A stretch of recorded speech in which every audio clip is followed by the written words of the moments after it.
Welcome to Building Brand Gravity. I'm Anne Green. I am a principal and managing director here at G&S Business Communications, and I'm so excited today to welcome a guest who I first heard speak at an event earlier this year, and I was so interested in everything he had to say. I reached out to ask him for a coffee, and then I said, "Will you be on my podcast?" And the rest is history. And here we are. Howard Pyle, welcome to Building Brand Gravity. Thank you. Pleasure to be here. Thanks for having me. So, Howard, tell us a little bit about. I'm going to let you tell your own bio, your career trajectory, because you've had a really interesting arc to bring you to the organization you founded today, which is experiencefutures.org, which has many arms to it. But tell me a little bit about so our listeners understand your career path. Sure. Yeah, it's a winding road for sure. I think that I'm one of those people that my career journey really only makes sense in retrospect. I've had many points in my career where people have said to me, even close friends, like, "What are you doing now? Like, what is that?"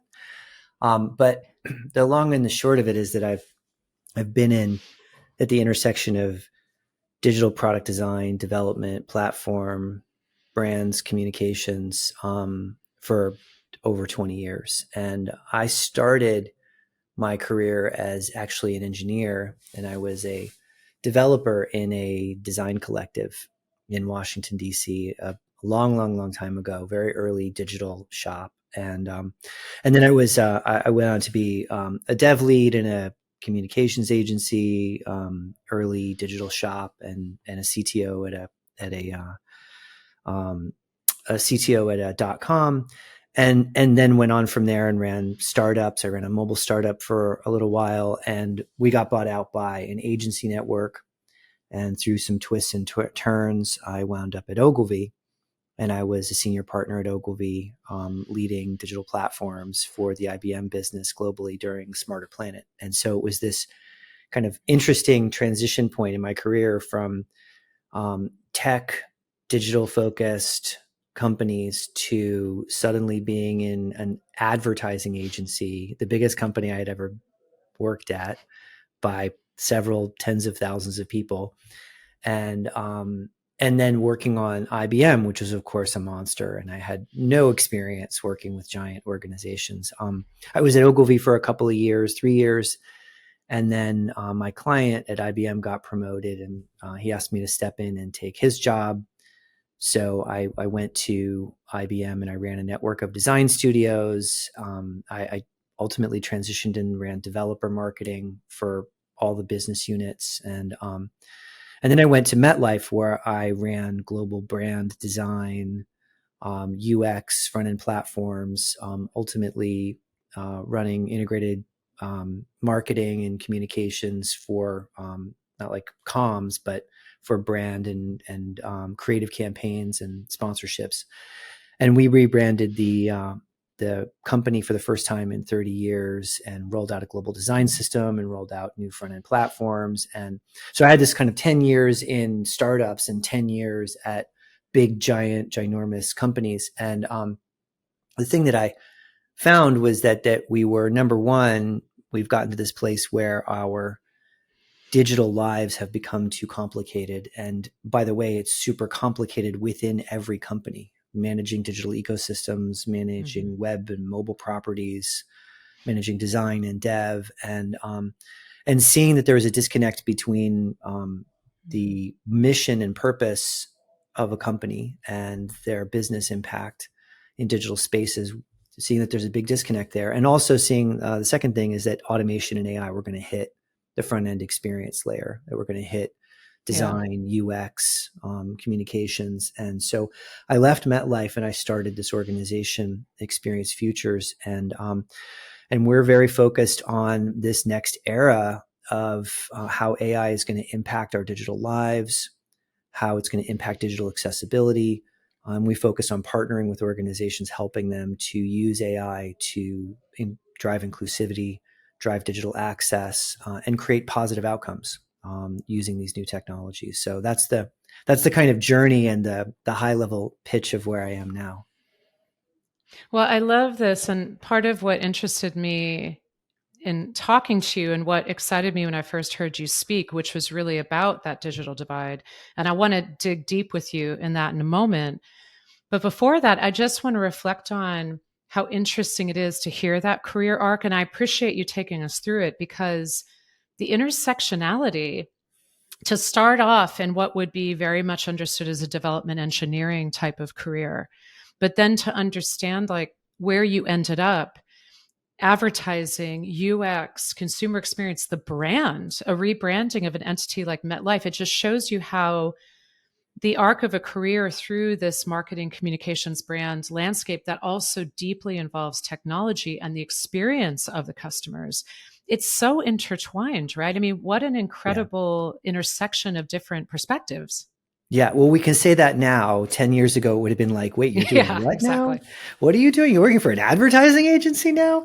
And but I think that there is a through line there. And I think it's really about it's funny because there was this brief moment where I really believed the term customer experience was going to be a great kind of rally cry for how all these things come together in a company. And actually my Yeah. title at MetLife was um, SVP of Global Customer Experience and Design. And the customer experience part of it was constantly confusing to people, like internally and externally. Some people thought it meant customer service. Some people thought it meant, journey analytics or NPS reporting. It's funny because there isn't really a great term in companies Mm. for the way that we engage people in digital spaces, because it's not just about product. It's not just about technology. It's not just communications. It's not just marketing. It's not just development. It's not just data, but somehow it's the collection of all of those things. And I think that's part of, to me, the through line is the relationship that companies have with individuals as a result of our digital era. You could actually call that brand. You could say brand is the relationship Mm-hmm. that you have with a company. Or you could say it's the customer experience, which is every touch point, every interaction. The sum of all those is your relationship with a company. And more that is technology plus brand plus communications plus design. So I think there's a kind of an unnamed territory. There's a territory there that we don't actually have a great word for, I think. You talked about at the end of all this, and now you're at a new beginning, and it's Yeah. been a few years now, to launch something like Experience Futures. When you visit that website, and I encourage people to check it out, experiencefutures.org, you forefront the statement, the assertion of a digital divide. And Mm-hmm. I think it's really important that we ask you to address this right now to so that you can share with our listeners, what does that mean to you and what is the urgency of that today?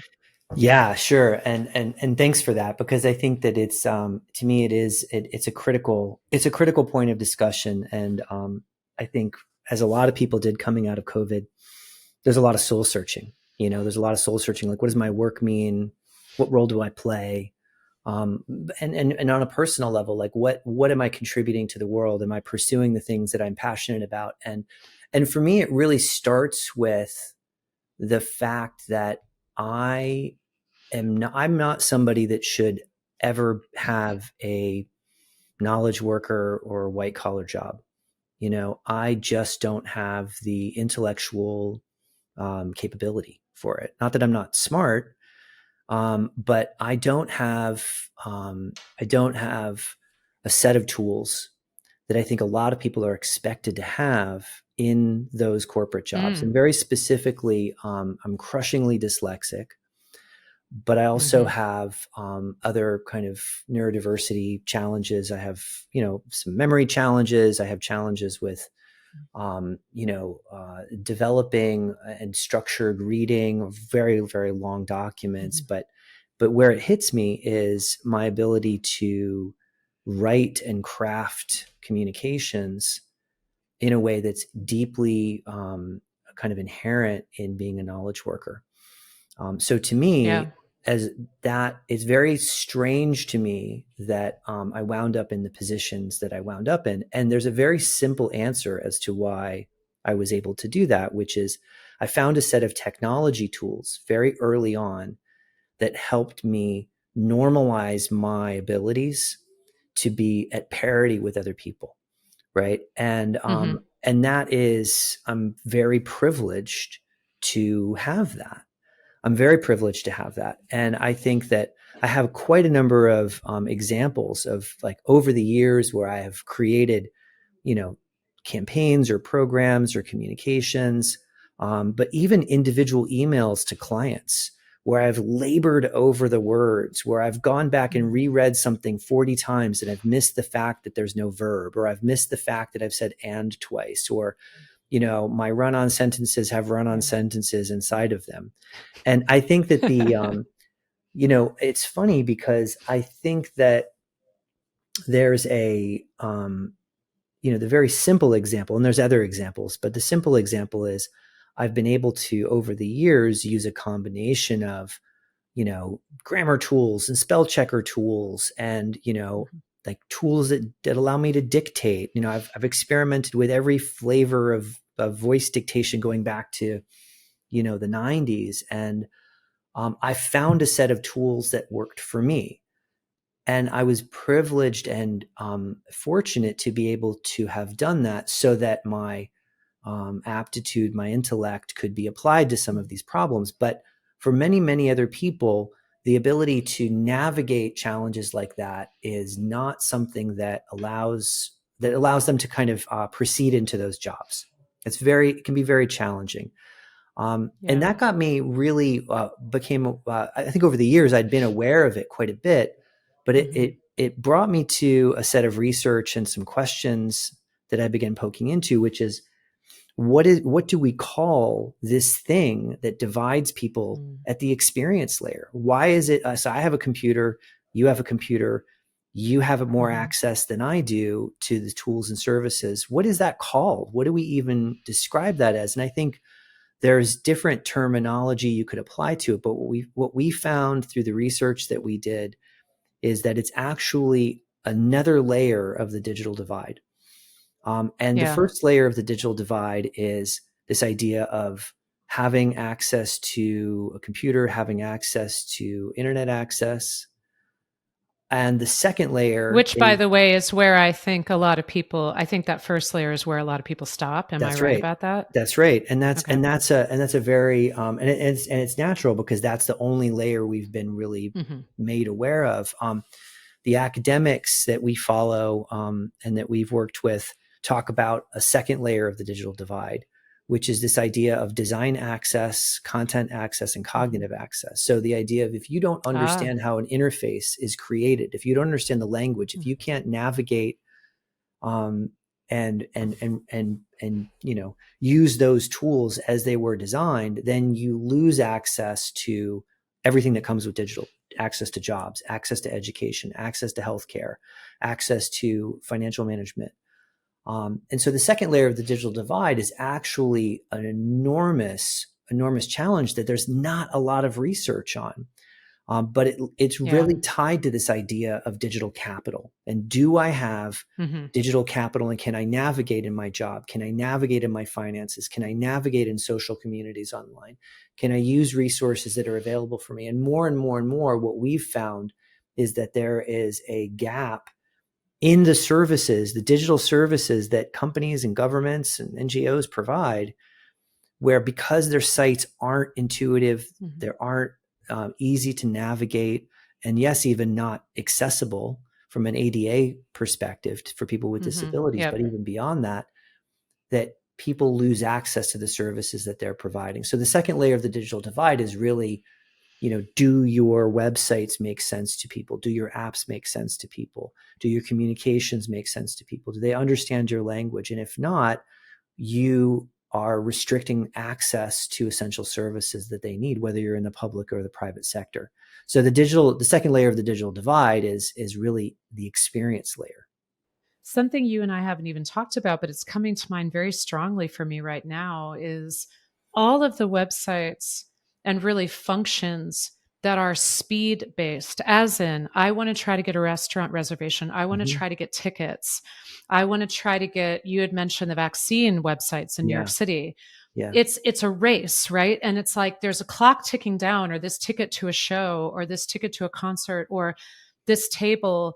It's based on how quickly, both physically, but also cognitively, And where the frig is my credit card, or am I using like Apple Pay? Like, how fast can I process in order to race somebody else for an outcome? Now, the vaccine one, when you shared that anecdote, and I'd love you to reshare Sure. that quote Yeah, that you sure. shared with me when you were at the Page Spring Seminar earlier this year, because that literally hit me like a lightning bolt. Yeah, yeah, that was a big moment. In New York City during COVID, the both access to testing and access to the vaccines Yep. was released on these state and city run websites. And listen, I don't know the teams that made them, and I'm sure they were under an incredible amount of pressure, but they were terrible. They were terrible, terrible sites. They were difficult to navigate. They probably got thrown up in a matter of days, which makes sense because their priority was speed to market, getting it out to people. But what happened was people literally couldn't navigate those websites. And it was particularly pronounced on the vaccine finder websites. There was this kind of touching moment that happened where when the vaccine sites came out, people on Facebook and on Reddit were banding together and saying, if you know someone that's older that can't navigate Yeah. these websites, which by the way, it was supposed to be that the most at-risk communities got the vaccines first, people I who are remember. older, at Yeah. risk, right, Yep. living in nursing homes, but they literally couldn't navigate the website. So No. it's kind of touching. People were like, well, if you know someone that needs help navigating this website, we'll help them, an older person. But it's a statement of Insane. failure. It's a statement of absolute failure of a public service and a system that's meant to be accessible by a certain audience. And it didn't work. So there was this quote writing about that situation. There was a quote in the New York Times that said, when you set up a system that's a race between 25-year-olds and 85-year-olds, that's not a race, that's elder abuse. And Yeah. and I think that's that's powerful. yeah, it's a really powerful statement. And I think that and by the way, this is what's really interesting is in my roles at MetLife, at IBM, in the startups that I work with, the idea of accessibility often means, are you going to get in trouble for ADA compliance or not? And ADA Yes, compliance, that is such a good point. yeah, and this is a very, very this is probably the most important thing to kind of dismantle. ADA compliance is the only lever that we have around accessibility and inclusion in digital spaces, right? And the lever is, does it work for people that have a certain type of disability and that use a certain type of assistive technologies?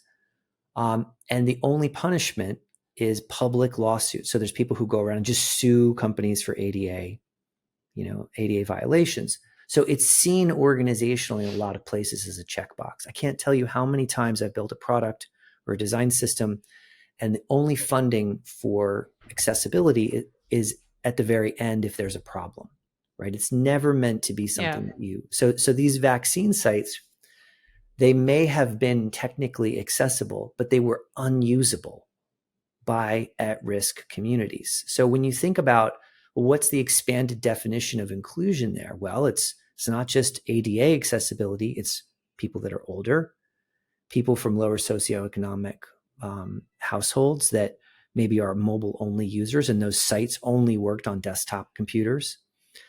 It's people with neurodiversity. And yes, of course, people with, that are living with disabilities. So the idea is that it's a much, much, much larger population that we have to design for to be inclusive. And I think, in our position, is that inclusivity is bigger than accessibility. And we find Yeah. accessibility in the design community to be a labyrinth of confusion, and this is a big challenge.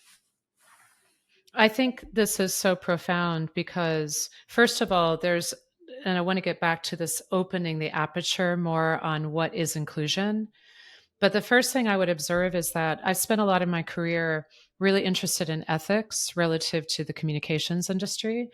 And as you know, there are things like ethics training that are very much viewed as a checkbox. Mm-hmm. When you treat it that way, it becomes something that's like, I got to deal with that stupid thing, people treat it that way with anti-harassment training too, of course. But to me, moving through the world, through your life, through your business life with an ethical lens, a set of tools that helps you make some assessments, opens your eyes to a whole new world.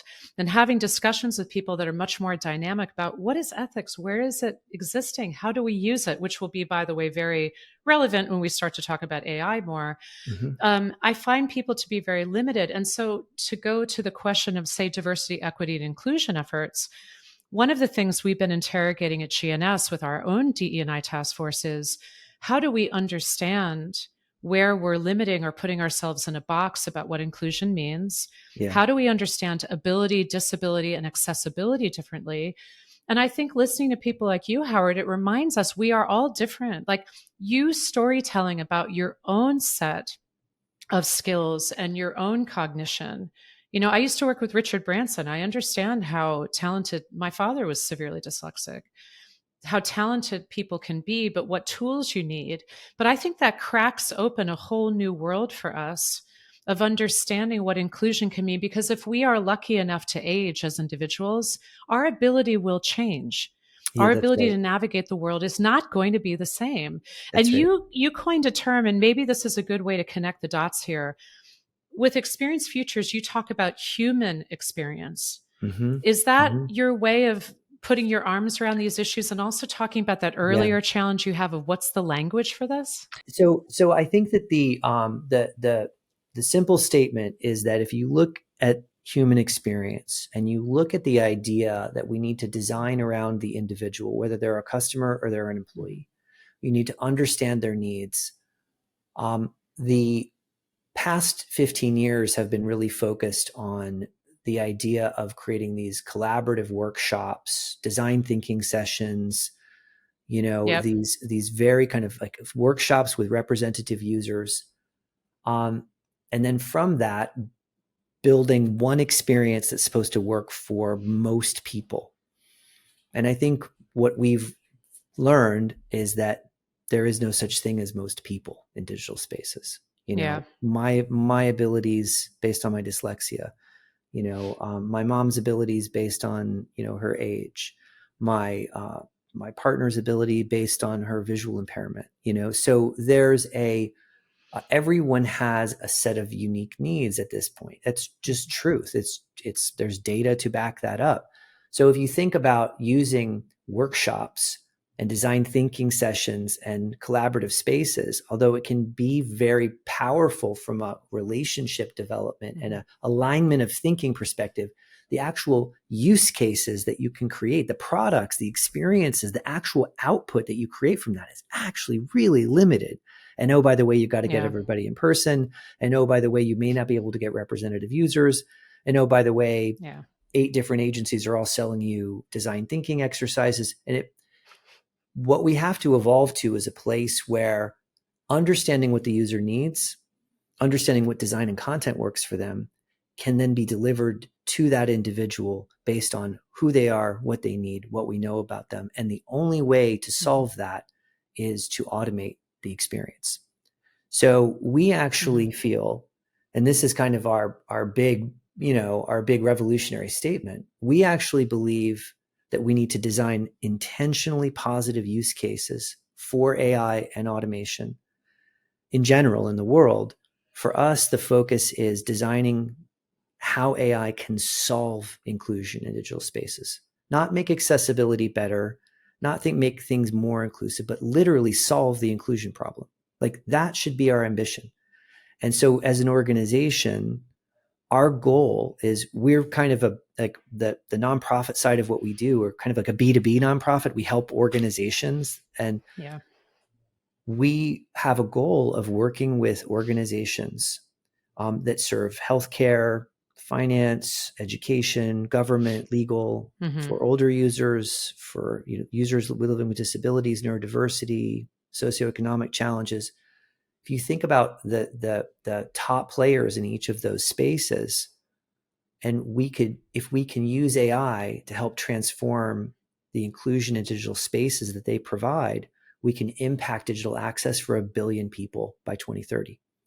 So that's our big audacious goal, is that we believe that through Yeah. partnerships, through the use of AI, through the use of automation, we can transform the digital lives and the digital capital for 1 billion people by 2030. And that's what we're Yeah. deeply focused on. So Hmm. where does AI come into it? Well, AI comes into it Hmm. because it's too much to design for, 5 different use cases Yeah. for individual needs for one digital product, say a website or a mobile app. Most teams, most companies just can't afford to do it. They don't have the resources, they don't have the time, they don't have the Yep. engineering capacity, they don't have the designers, they just don't have the luxury. Every design organization and experience organization I've ever run has had waves of reduction. It's just been wave after wave after wave of reduction my entire career. Hmm. And the mantra in corporate America has become do more with less. Yeah, And so absolutely. if that's true, yet we need to have individualized experiences for our own unique abilities, that's a paradox. Less resources, less expertise, less funding, shorter timelines, Yep. more use cases, more permutations, more variation. We have to automate. So how do we use AI to solve the problem of delivering for individual need? And that's our grand mission. And That's so we powerful. yeah, and we have strategies both on the nonprofit side, and we have a software platform that we're creating to help with that. But in the end, we need to be looking at the technologies that we're creating, um, not just as trend lines or opportunities or things that we need to get on top of in order to stay current. Um, we also need to look at them as kind of vehicles of our personal ethics and beliefs.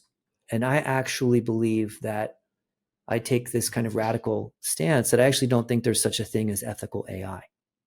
I think that organizations and people Really. need to be ethical. And I think that that's the really grand challenge, is how do you design your technology and your use of technology to match your ethics, and how do you become intentional about what you're using those technologies for? I couldn't love those questions more. When you and I corresponded about that, I remember watching the advent of social media, Web 1, Web 2.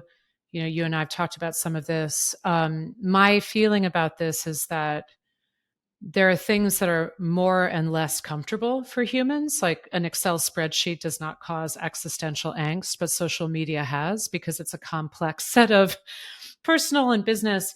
But the fact is that all of this is human generated. Until we have truly self-generative AI that becomes truly intelligent in whatever way we want to define that, and whatever that is in the future, um, we humans are involved. And so AI can be reach toward utopian, or it can be the garbage fire that other things are too. And I do think that that goes back to that individual ethical lens. And how is it that it's not something that's necessarily happening to us. We have to make active choices around it. I remember when one of the founders of virtual reality, I think it was Jaron Lanier, wrote his famous book, You Are Not a Gadget.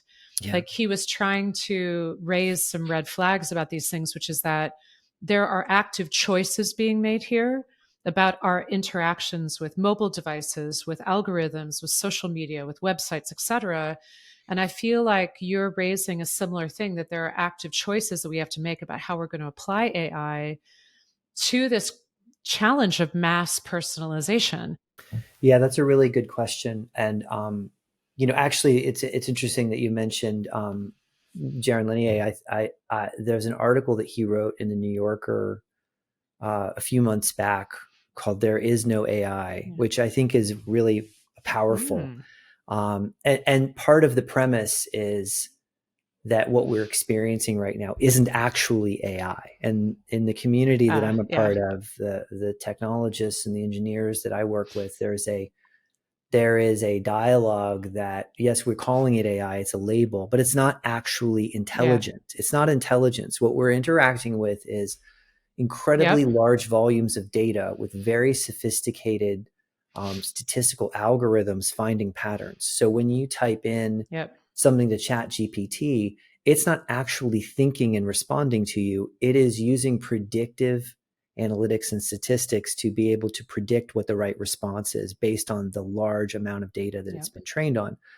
So one of the biggest problems is I actually wrote a brief for a mentor who's on the number of corporate boards about how to think about this moment in AI. And the key point was the most important thing for a board member, for a C-suite executive, for leaders of all stripes in this moment on AI is understanding and being clear on the use cases that you're trying to solve is still the most Mm-hmm. important thing.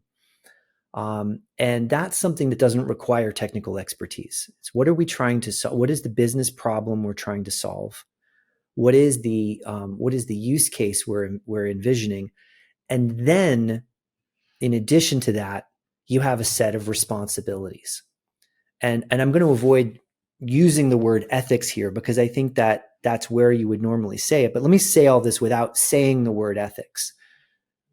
Yep. Once I have an idea of what I might apply AI to, Mm-hmm. I need to understand and sure there's a feasibility analysis of is it possible, is it feasible, does it work? But I have a responsibility to ask myself and my organization and my peers a number of questions. Is it going to harm anyone? And if so, how? Are there any unintended consequences that might arise from using this tool? Am I disempowering individuals from essential decision making in their lives? For example, Mm-hmm. am I taking their choice away around critical healthcare intervention or something financial that might impact their family? Am I protecting their privacy? Am I making judgments or generalizations about who they are in a way that may impact them in a negative way? There's more. And I think that, but the idea is that there's a lot to do with AI without being technical or even before you get into the Yeah. technology or what is it going to do. But I think we see this at the beginning of every hype cycle, right? Yeah. People want technology to be installed and they want it to be used. But the truth is that it will die away except in the places where it has business value or other types of impact. And so I Yeah. think the most important thing for anyone to do that's either a user of AI personally or in their organization or participating in this is to double down on what problem are we trying to solve? What impact does it have on the organization or our goals? What impact does Mm-hmm. it have on the people? And does it align with our social impact goals, our mission, our values, our ethics, our DEI strategies and policies, our beliefs about our customers, the impact Mm-hmm. we want to have on the world? I think what you've said, Howard, is so clarifying. Those questions that you shared with that mentor about what are the first things we should be forefronting before we get caught up in the shiny object. But I mean, there's so much here, and I'm going to really encourage people to listen to this conversation because I think it's helping me clarify some pieces too. Um, Before we wrap up today, because I know I've kept you a long time, what are some of the things that you're excited about now? We talk about the gravity of brands with this podcast, and there's a gravity to certain things. It could be music, art. I know that have been a musician, very engaged in that world over the years. But what are the things that you're excited about right now that you'd like to share? Well, I'm I'm excited about this moment of transformation in our Yeah, culture and in humanity. We are at a point where, I mean, technology is the story of humanity. You know, the defining nature yeah, of us versus every other animal on the planet is our use of technology. So therefore, it is fundamentally yeah, human. The thing that I'm excited about is that we are accelerating fast. And I think that it's easy to be concerned about it, but it's also important to look at the optimism in that, which is that we yeah, have yeah, tools that will empower individuals in ways that we can't even imagine right now. So the thing I'm excited about is there has been an explosion, even in the past 6 months. Forget whether AI is AI or not, forget what it does yeah, or doesn't yeah, do well. The yeah. fact is that it has been an explosion of invention. people using Mm-hmm. tools that couldn't use tools before, suddenly launching companies based on Yeah. them. I mean, 3,000 new AI companies have launched in the past 6 months. I mean, it's unbelievable. Tough time to be in the AI company business, but the but I think that the what that means to me is that it's sparked people's imaginations of how to solve Yeah. problems and empower people or create new, whether it's commercial or not, create new ways of integrating tools with our lives. And that to me is exciting. Like, I'm excited about that macro arc. And I think I think it's a powerful moment. It's a powerful moment for Yeah. humanity. And it's exciting to be, a participant. It's scary, but it's exciting. And I'm intentionally, I'm what I would say is I'm aggressively optimistic, meaning I'm going to be optimistic, God damn it, and I'm going to make I it, love it. I'm going to make the things that I believe in happen, as opposed to just worry about the things that I don't want to have happen. So I'm excited about that. I think that's a wonderful way of thinking about it because, again, we have to be part of creating what we want to see. And that sounds like very highfalutin. But I also talk about the folks in our own agency. We're engaging with clients and others in the world all the time. We have to look at this moment as a moment of experimentation, of play, but also of caution and thoughtfulness. And part of being counselors is to understand both sides of these coins that humans are coming up with. And I do love the discussion about it. It's not really AI, and I totally get and respect that. And I think it's important too. I always like to respect the nuance, but at the same time, I love that message of optimism, and I want to share that too. But Howard, it's been so awesome as always to talk to you. I'm excited to share the conversations we've been having with hopefully a broader audience. And thank you so much again for joining us today on Building Brand Gravity. Thanks so much for having me. It was a pleasure.